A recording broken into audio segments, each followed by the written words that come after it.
जय हिंद दोस्तों। स्वागत है आपका मिशन मैरिट चैनल पे।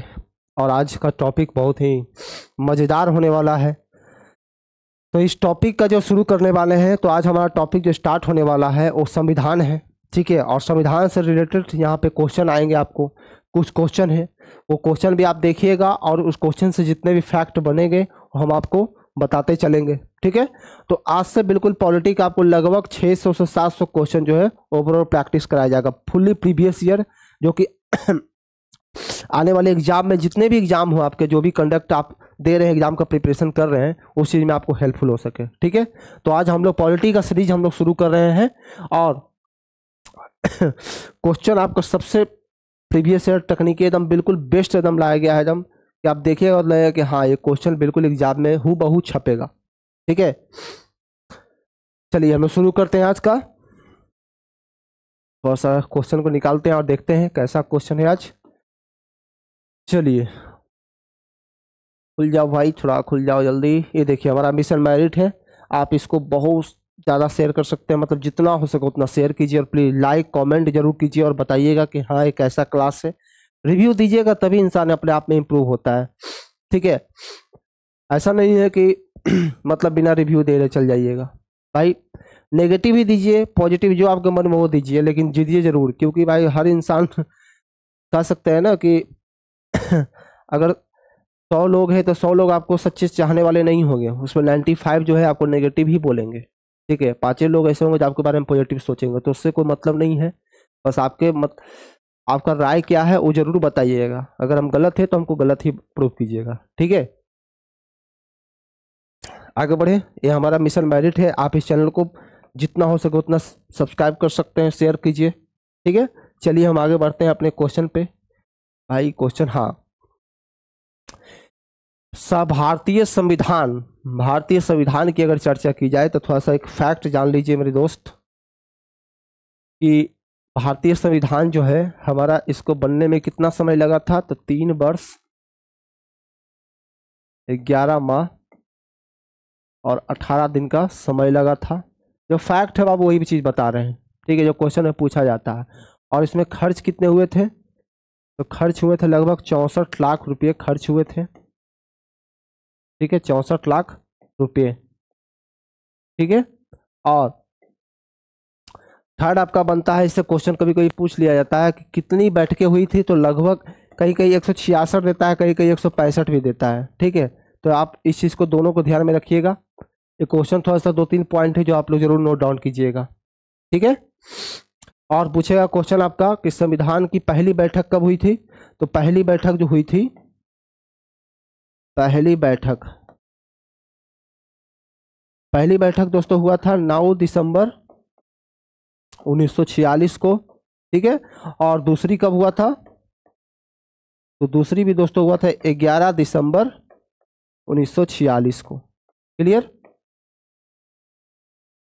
तो दोनों जरूरी इंपॉर्टेंट है, इसको नोट डाउन कर लीजिएगा। ठीक है, तो अब आइए क्वेश्चन पर आते हैं हम लोग थोड़ा सा। शासन की एकात्मक पद्धति का लाभ क्या है, शासन की एकात्मक पद्धति का क्या तात्पर्य है। शासन की एकात्मक पद्धति का तात्पर्य यही है दोस्तों कि दृढ़ राज। क्या है, दृढ़ राज। क्या है, दृढ़ राज। कहने का मतलब हुआ कि हमारे देश में जितने भी नागरिक हैं उन सबको अधिकार है अपना मत देने का और सरकार चुनने का। ठीक है, तो इसका क्या हुआ, शासन की एकात्मक पद्धति का लाभ क्या है, दृढ़ राज। ठीक है, आगे बढ़े, कोई दिक्कत। चलिए, किस देश का संविधान अलिखित है, तो आपको पता होना चाहिए कि इनका भी लिखित है लेकिन छोटा है, इनका भी लिखित है, पाकिस्तान का भी लिखित है, और भारत का सबसे क्या है, बोलेगा सबसे बड़ा लिखित किस किस देश का है, सबसे बड़ा लिखित किस देश का है, तो हमारे भारत देश का है सबसे बड़ा लिखित संविधान। ठीक है, क्लियर हो गया। और मूल संविधान में जो, अब अगर थोड़ा सा चर्चा करें कि मूल संविधान कितने थे, तो मूल संविधान जो थे दोस्तों, मूल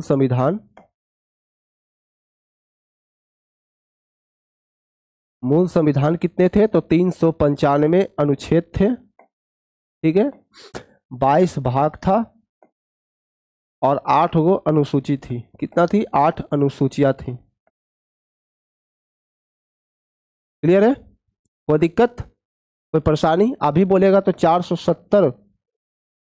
470 आर्टिकल है, यानी 470 अनुच्छेद, 25 भाग और 12 अनुसूची। क्लियर? कोई दिक्कत? क्वेश्चन कहाँ से देगा जी? क्वेश्चन आने तो दीजिए, कोई माइक लाल उसको छोड़ने वाले नहीं है, बल्कि जहां से उठा के क्वेश्चन पूछ दे पोस्टमार्टम करके रख देंगे, ठीक है? और अभी तो सिर्फ पॉलिटी शुरू हुआ है, आने तो दीजिए, हर सब्जेक्ट का पोस्टमार्टम करेंगे और ऐसा करेंगे कि लगेगा कि हाँ कोई बुक पढ़ने की जरूरत नहीं है। भाई बुक ने कैसे पढ़िएगा, बुक तो खैर अपना सेल्फ स्टडी लोगों को करना ही चाहिए, लेकिन होता क्या है कि प्रैक्टिस के साथ साथ इंसान का जो है स्टडी इंप्रूवमेंट हो जाता है। कि हो सकता है ये कहीं क्वेश्चन मिल जाए देखने को, ये थोड़ा सा कहीं और मिल जाए, थोड़ा सा 10 मिनट का वीडियो देख के जाते हैं, इसमें से 2-4 क्वेश्चन लड़ गया तो बहुत अच्छा, ठीक है? इसका राइट आंसर क्या होगा? यूके का संविधान जो है लिखित नहीं है, अलिखित है। किस देश का संविधान अलिखित है? तो यूके का, ठीक है? भारत का लिखित है, पाकिस्तान का लिखित है, यूएसए का लिखित है, ठीक है? लेकिन यूके का नहीं है। यूके में कैसी नागरिकता है? तो दोहरी नागरिकता है, दोहरी नागरिकता। भारत की क्या है? तो भारत की क्या? एकल नागरिकता, एकल नागरिकता है, ठीक है? सिंगल सिटीजन, ठीक है? क्लियर हो गया? आगे बढ़ जाए एकदम बिल्कुल, किसी को परेशानी स्क्रीनशॉट लेना हो तो ले सकते हैं दोस्तों, ठीक है? आगे बढ़े, चलिए। भारत की संविधान सभा किसके कहने पर बुलाई गई थी? भारत की संविधान सभा किसके कहने पर बनाई गई थी? Pension plan, Cripps mission, August offer या कैबिनेट मिशन? तो कैबिनेट मिशन, जो कि मार्च 1946 में, मार्च 1946, ठीक है? मार्च 1946 में।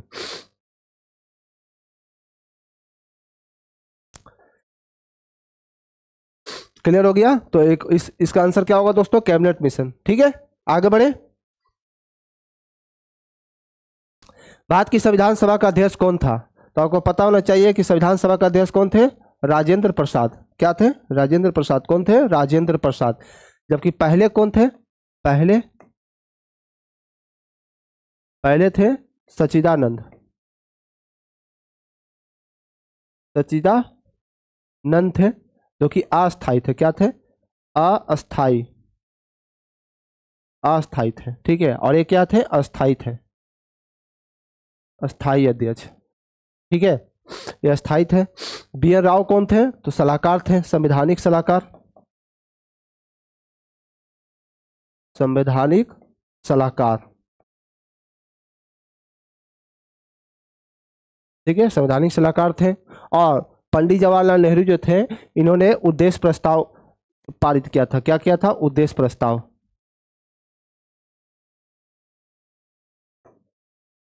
उद्देश्य प्रस्ताव को इन्होंने पारित किया था, ठीक है? क्लियर हो गया? संविधान सभा के पहली अस्थायी अध्यक्ष कौन थे? सच्चिदानंद सिन्हा जी। और अस्थायी कौन हुए? राजेंद्र प्रसाद हो गए, पी एन राव हुए, संविधान के सलाहकार हुए, ठीक है? और बाबा साहेब तो संविधान के जनक ही हुए, ठीक है? क्लियर हो गया? कोई दिक्कत? आगे बढ़े, चलिए। भारतीय संविधान सभा का अध्यक्ष कौन था? पता होना चाहिए, राजेंद्र प्रसाद, ठीक है? संविधान सभा का अध्यक्ष कौन थे? तो राजेंद्र प्रसाद। अगर वही क्वेश्चन पूछ लिया जाए कि संविधान को खूबसूरती किसने प्रदान किया, संविधान का खूबसूरती किसने प्रदान किया था? तो प्रेम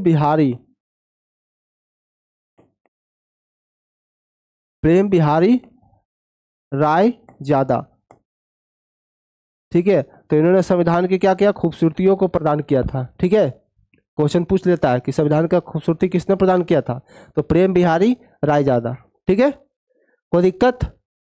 आगे बढ़ जाए, चलिए। राजनीतिक समानता पाई जाती है किसमें? राजनीतिक समानता पाई जाती है किसमें? विशेषाधिकार के अभाव में, या सार्वभौमिक वयस्क मताधिकार में, या चंद के समान वितरण में, या व्यक्ति की तर्क संबोधिकता में? तो इसका राइट आंसर क्या होगा? सार्वभौमिक मताधिकार में, सार्वभौमिक मताधिकार में, ठीक है? क्लियर हो गया? सार्वभौमिक वयस्क अधिकार में। राजनीतिक समानता पाई जाती है किसमें? सार्वभौमिक वयस्क मता अधिकार में। क्लियर? आगे बढ़े, ठीक है। चलिए, धर्मनिरपेक्ष राज्य किसे कहते हैं? धर्मनिरपेक्ष राज्य उसको कहते हैं जो दोस्तों जिसका कोई अपना धर्म ना हो, जिसका कोई अपना धर्म ना हो। क्लियर? जिसका कोई अपना धर्म ना हो। इससे रिलेटेड कुछ क्वेश्चन भी बनते हैं, आइए थोड़ा सा देखते हैं। क्वेश्चन अगर आपको पूछ लिया, देखिए इसमें थोड़ा सा आर्टिकल 14 जो है कहा गया है समानता का अधिकार, समानता का अधिकार है।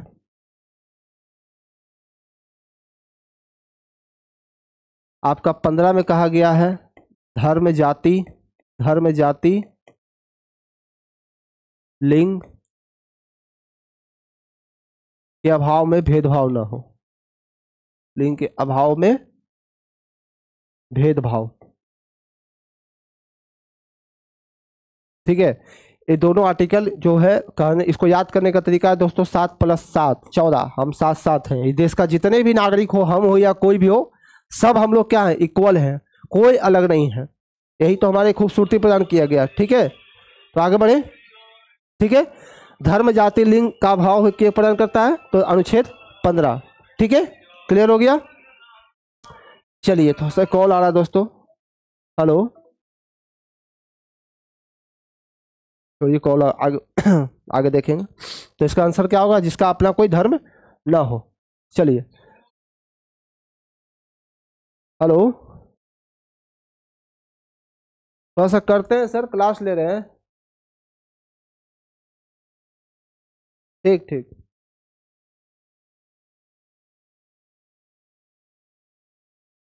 तो टीचर का भी कॉल था आपका, कि जो साइंस के टीचर हो कॉल कर रहे थे, वो बहुत जल्द आने वाले हैं। ठीक है, चलिए, भारतीय संविधान का केवल सरकार के लोकतांत्रिक रूप की कल्पना विचार में नहीं करता है, बल्कि एक लोकतांत्रिक समाज की भी कल्पना करता है, क्योंकि इसकी विचारधारा प्रेरित है किससे?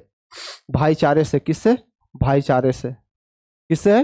भाईचारे से। क्लियर? कोई दिक्कत? आगे बढ़े। चलिए, संविधान के अंतर्गत भारतीय लोकतंत्र के आदर्शों को हम कहाँ देख सकते हैं?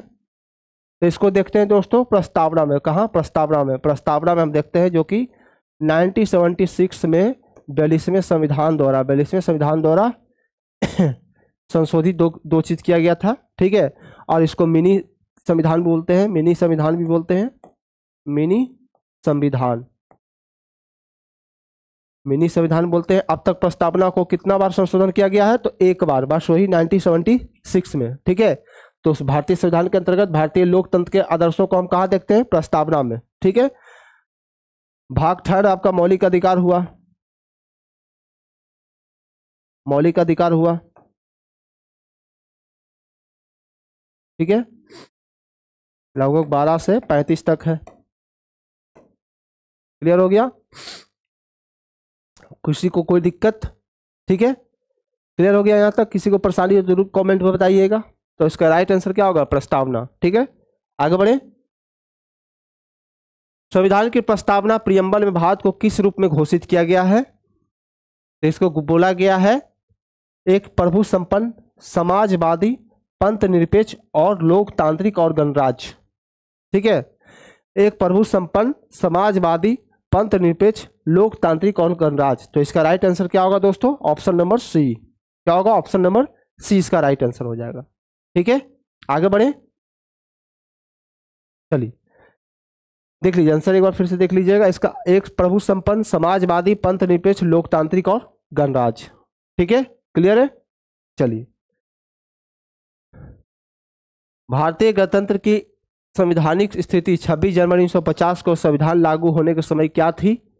तो संविधान लागू होने के समय थी एक प्रभु संपन्न, प्रजातांत्रिक और गणतंत्र। ठीक है, तो इसका राइट आंसर क्या होगा? ऑप्शन नंबर डी हो जाएगा। ठीक है, एक प्रभु संपन्न, प्रजातांत्रिक, गणतंत्र। तो इसका right answer option number B हो जाएगा। ठीक है, सब प्रीवियस ईयर है, जो कि स्नातक स्तरीय 2000 बहुत पुराना क्वेश्चन भी करवा रहे हैं, नया अपडेटेड भी करवाएंगे। ठीक है, तो इसका ऑप्शन नंबर क्या होगा? ऑप्शन नंबर बी होगा। ठीक है, आगे बढ़े। ठीक है, चलिए, भारत के संविधान की प्रस्तावना में कौन सा शब्द जो है 42वें संविधान द्वारा माध्यम से नहीं किया गया। तो समाजवादी पंथ निरपेक्ष दोनों जोड़ा गया था, लेकिन गरिमा और निष्ठा की कहीं भी चर्चा नहीं है। तो ये दोनों गलत क्या है, सी और डी भी दोस्तों गलत हो जाएगा, रॉन्ग है। सी और डी, गरिमा और निष्ठा की कहीं भी चर्चा नहीं की गई। समाजवादी पंथ निरपेक्ष की चर्चा है, लेकिन गरिमा और निष्ठा की कहीं भी चर्चा नहीं है। क्लियर? ठीक है, आगे बढ़े। चलिए, संविधान की प्रस्तावना में भारत को क्या कहा गया है? तो संविधान की प्रस्तावना में कहा गया है, देखिए, सर्वसत्ताधारी, समाजवादी, धर्मनिरपेक्ष, लोकतांत्रिक और गणराज्य। क्लियर? संविधान की प्रस्तावना में भारत को क्या कहा गया है? सर्वसत्ताधारी, समाजवादी, धर्मनिरपेक्ष, लोकतांत्रिक और गणराज्य। ठीक है, क्लियर? चलिए, ऑप्शन नंबर इसका क्या होगा? डी होगा। कोई दिक्कत? आगे बढ़े। चलिए, संविधान बनाते समय कौन सा आदर्श प्रस्तावना में शामिल नहीं किया गया था? संविधान को बनाते समय कौन सा आदर्श प्रस्तावना में शामिल नहीं किया गया था? स्वतंत्रता को, या समानता को, या समाजवादी को, या फिर न्याय को? देखते हैं कितने दोस्त इस कमेंट बॉक्स में इस आंसर का राइट आंसर बताते हैं। अगर आप लोग पढ़ते हैं तो थोड़ा सा कमेंट में जरूर बताइएगा। ठीक है, बताइएगा। उसके बाद अगर जिनका भी ऑप्शन अगर राइट आंसर आएगा, मेरे तरफ से उनको जो है फ्री ऑफ कॉस्ट पूरा PDF इस पॉलिटी का चैप्टर का पूरा मिल जाएगा, A to Z। ठीक है, तो देखते हैं कितने लोग इसमें सक्षम होते हैं। जरा बताइए जरा ऑप्शन कमेंट में जाकर कि इसका राइट आंसर क्या होगा। तब तक आगे क्वेश्चन जाते हैं, बढ़ते हैं। भारतीय संविधान की प्रस्तावना में किस अभिव्यक्ति का प्रयोग नहीं किया गया है? तो संघीय का कहीं भी चर्चा नहीं है दोस्तों, संघीय का कहीं भी चर्चा नहीं किया गया है। तो इसका राइट आंसर क्या होगा? संघीय। सर्वत्ताधारी लोकतांत्रिक सर्वत्ताधारी, लोकतांत्रिक और गणराज्य की चर्चा है। समाजवादी की है, धर्मनिरपेक्ष की है, लेकिन संघीय शब्द का कहीं भी उल्लेख नहीं है। संविधान में संघीय शब्द का कहीं भी उल्लेख नहीं किया गया है। ठीक है, आगे बढ़े। इसका राइट आंसर क्या होगा? डी होगा। ठीक है, चलिए, अब तक संविधान के उद्देश्य में कितनी बार संशोधन किया जा सका? अभी बताएं, एक बार बस 1976 में। ठीक है, 1976 में एक बार संशोधन हुआ है प्रियम्बल में। ठीक है, तो इसका राइट आंसर क्या होगा?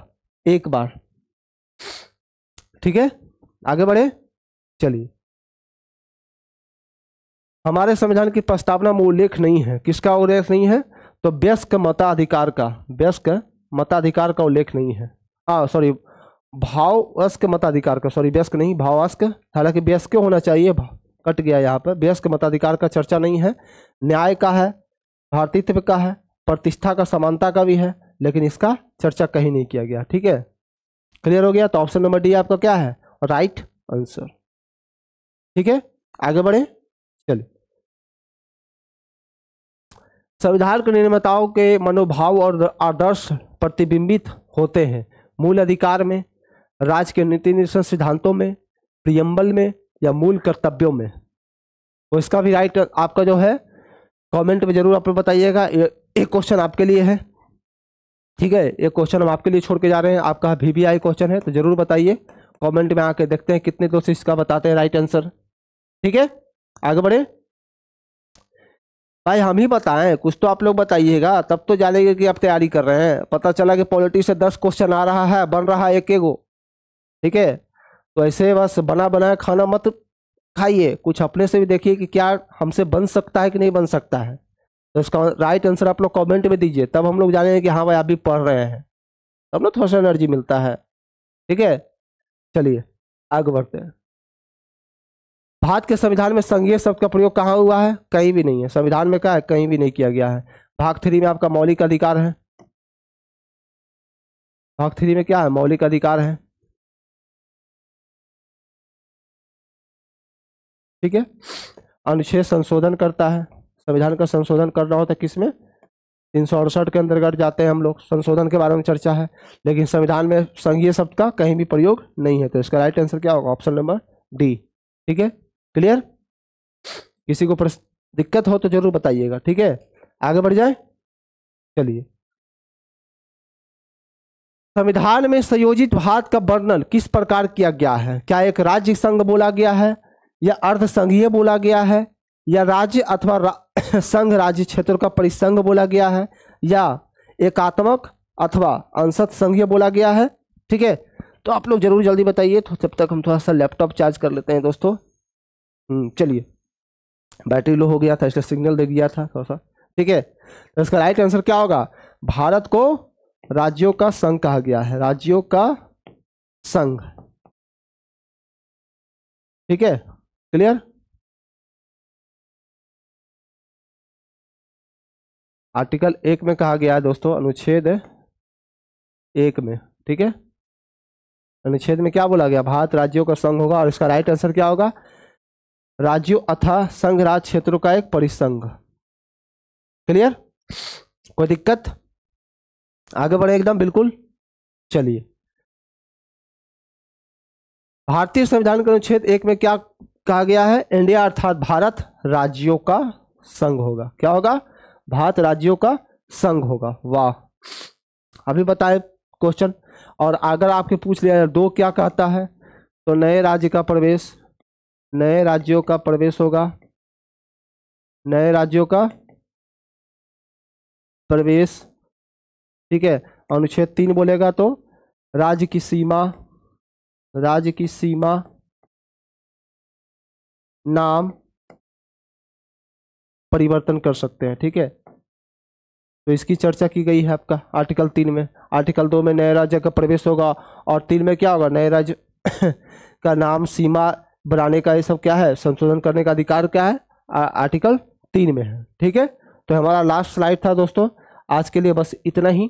ठीक है, आगे हम लोग चलेंगे कुछ मेन पॉइंट डिस्कस करेंगे, जो कि हमारे संविधान का लगभग 100 आर्टिकल जो है आपको पढ़ाएंगे हम। 100 आर्टिकल जो एग्जाम में हमेशा पूछे जाते हैं, और उसको समझना है और कैसे याद करते हैं वो भी हम बताएंगे। ठीक है, तब तक के लिए जय हिंद, जय भारत। और हाँ, एक चीज़ और दोस्तों, प्लीज़ इस चैनल को ज़्यादा से ज़्यादा हो सके आप लोग फॉरवर्ड कीजिए, ताकि बहुत सारे लोगों के पास पहुँचे। ऐसा नहीं है कि बस कुछ सीमित ही लोग जो हैं इसका फ़ायदा उठा सके, क्योंकि इस चैनल के माध्यम से हम लोग जितने भी क्लास होंगे, सारे सब्जेक्ट का क्लास जो होंगे, सब फ्री ऑफ कॉस्ट प्रोवाइड किया जाएगा, 1 रुपया भी नहीं लिया जाएगा। ठीक है, तो आज के लिए बस इतना ही। जय हिंद, जय भारत।